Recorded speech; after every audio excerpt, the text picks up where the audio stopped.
올가 토카르추크는 이미 제가 예전에 방랑자들이라는 소설로 한번 소개한 적이 있는데요. 이분은 2018년에 제가 소개했었던 방랑자들이라는 그 책을 통해서 맨 부커상을 이제 수상하게 돼요. 폴란드 작가로는 처음이었는데요. 그리고 그 해에 노벨 문학상을 받게 됩니다. 저는 사실 그림책을 쓰신지는 몰랐다가 이제 이번에 이 그림책을 읽게 되면서 알게 됐는데요. 어른을 위한 그림책이라고 해도 과언이 아닙니다. 안녕하세요. 이교수의 책과 사람 크리에이터 서울대학교 인류학과 이현정 교수입니다. 네, 제가 오늘은 아주 오랜만이죠. 그림책을 한 권 가져왔습니다. 좀 추운 날씨에 좀 따뜻한 공간에서 그림책을 읽으면서 좀 명상을 하거나 생각을 깊게 해보는 것도 좋을 것 같은데요. 오늘 가져온 책은 사계절 출판사에서 나온 잃어버린 영혼이라는 책이고요. 이 책의 저자는 올가 토카르추크입니다. 그리고 그림은 요안나 콘세이오라는 역시 폴란드의 그림 작가분이 그리셨는데요. 이 책을 보시면 알겠지만 이렇게 갱지 색깔로 되어 있어요. 그리고 주변 부분에는 마치 이 책이 수십 년이 된 것처럼 약간 낡은 그러한 어떤 기운이랄까요? 그러한 분위기를 띠고 있는데요. 이 책은 실제로 안에 있는 내용들도 한 3분의 2 정도는 흑백으로 된 좀 약간 음울하고 칙칙한 그림으로 이루어져 있고요. 나머지 3분의 1 정도는 색깔이 들어가 있는 그림으로 이루어져 있습니다. 올가 토카르추크는 이미 제가 예전에 방랑자들이라는 소설로 한번 소개한 적이 있는데요. 이분은 폴란드의 아주 유명한 작가분입니다. 저는 사실 그림책을 쓰신지는 몰랐다가 이제 이번에 이 그림책을 읽게 되면서 알게 됐는데요. 이분은 2018년에 제가 소개했었던 방랑자들이라는 그 책을 통해서 맨 부커상을 이제 수상하게 돼요. 폴란드 작가로는 처음이었는데요. 그리고 그 해에 노벨 문학상을 받게 됩니다. 그러니까 같은 해에 맨 부커상도 수상하게 되고, 물론 그 시상 자체는 그 다음에 이루어지지만 2018년에 그 노벨 문학상도 받는 그런 쾌거를 이루게 된 작가이죠. 이 책은요, 일단 좀 신기한 점 중에 하나는 어떤 그림책들은 그런 것들도 있지만 글이 많이 적혀 있지 않습니다. 글이 적혀 있는 부분은 한 전체적으로 한 3페이지 정도 될까 말까예요. 그리고 앞부분에 좀 길게 어떠한 배경이 되는 이야기가 적혀 있고, 그리고 계속 그림만 나와요. 그런 점에서 좀 독특한 구성이라고 할 수 있는데요. 일단 이 책이 무슨 내용인지 이해하실 수 있도록 제가 그 처음 배경이 되는 부분 중에 일부를 읽어보도록 하겠습니다. 어떤 사람이 있었습니다. 일을 아주 빨리 하는 사람이었죠. 영혼은 어딘가 멀리 두고 온 지 오래였습니다. 오히려 잘 살 수 있었습니다. 먹고 자고 일하고 운전을 하고 테니스를 쳤습니다.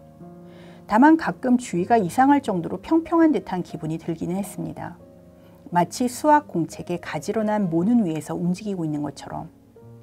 어느 날 출장길의 호텔 방에서 한밤중에 잠이 깬 남자는 숨이 막힐 것만 같은 기분이 들었습니다. 창밖을 내다보았지만 도통 어디인지 알 수 없었습니다.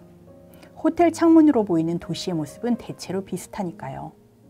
하지만 이곳에 무슨 일로 어떻게 온 건지도 기억나지 않았습니다.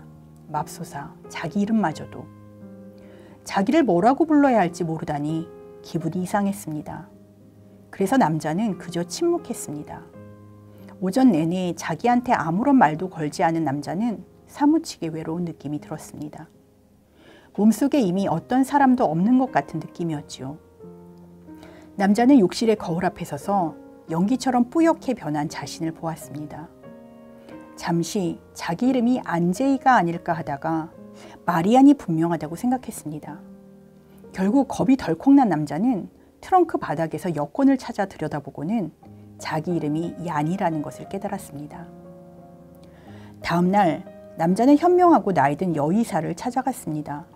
의사는 남자에게 이렇게 말했습니다.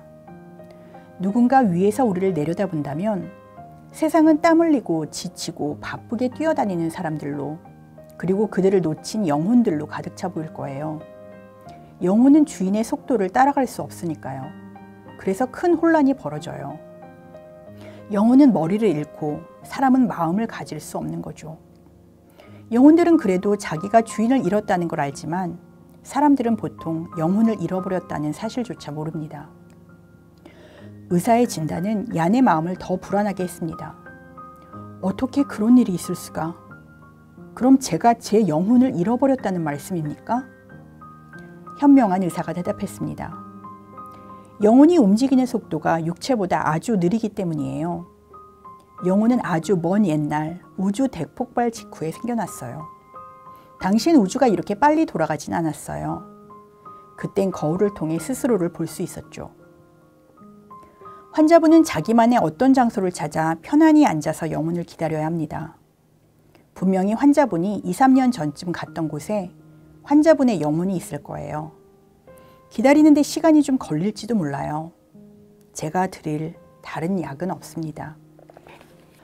네, 그래서 얀은 이 의사 선생님의 말을 따라서 영혼을 기다리기로 합니다.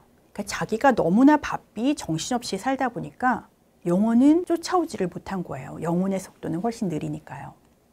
그래서 교회 한적한 곳에 집을 마련하고 그리고 그 집의 테이블에 앉아서 자신의 영혼을 기다립니다. 이 그림책은 이제 뒤에 계속되면서 한쪽에는 점점 나이가 들고 또 머리가 길어지고 수염도 길어지는 한 남자가 이제 그려져 있습니다. 그리고 다른 한쪽에는 계속 이 얀을 찾아서 그 얀이 거쳐온 과거의 장면들을 따라오는 영혼이 그려져 있어요. 그러니까 영혼은 이 얀이 거쳐간 곳들을 하나하나 짚어가면서 따라가면서 이제 얀의 몸을 찾는 거죠. 그 그림이 어찌 보면은 조금 칙칙하다고 해야 될까요? 조금 가라앉아 있는 분위기지만 아주 아름답고 저희가 볼 때는 폴란드의 좀 이국적인 그런 느낌을 볼 수 있어서 아주 멋지다는 생각을 했습니다. 그렇게 아주 오랜 시간이 그냥 며칠 몇 달이 아니라 수년이 지난 것 같은 그런 시간 이후에 누군가가 똑똑 문을 두드립니다. 그래서 얀이 문을 열어보니까 거기에는 드디어 영혼이 있었어요. 그 영혼은 아주 지치고 또 피곤하고 그리고 온몸이 핥히어진 그런 상태였습니다. 얀을 찾아서, 그러니까 얀의 몸을 찾아서 계속 쫓아오던 길이 험난하기도 하고 또 급히 와야 되니까 바쁘기도 했겠죠. 그 이후로 얀과 그리고 영혼은 함께 만나서 이제 행복하게 살았다는 게 이 그림책의 이야기입니다. 그런데 그 장면을 그린 그림들이 너무나 아름답고요. 또 이 이야기는 우리가 좀 시간을 두고 찬찬히 생각해 봐야 할 이야기가 아닌가 싶어요. 여러분들 중에 영혼을 믿는 분도 계시고 또 믿지 않는 분도 계실 겁니다. 종교가 있으신 분도 있고 또 없는 분도 있는 것처럼요. 오늘날에 많은 사람들이 어떤 면에서는 합리적이고 과학적이고 또 생산적이고 효율적이고 이런 것들을 추구하고 삽니다. 또 과학의 이름으로 영혼이라는 건 없다. 세상에는 보이는 것만 진실이다 라고 말하는 사람들도 많죠.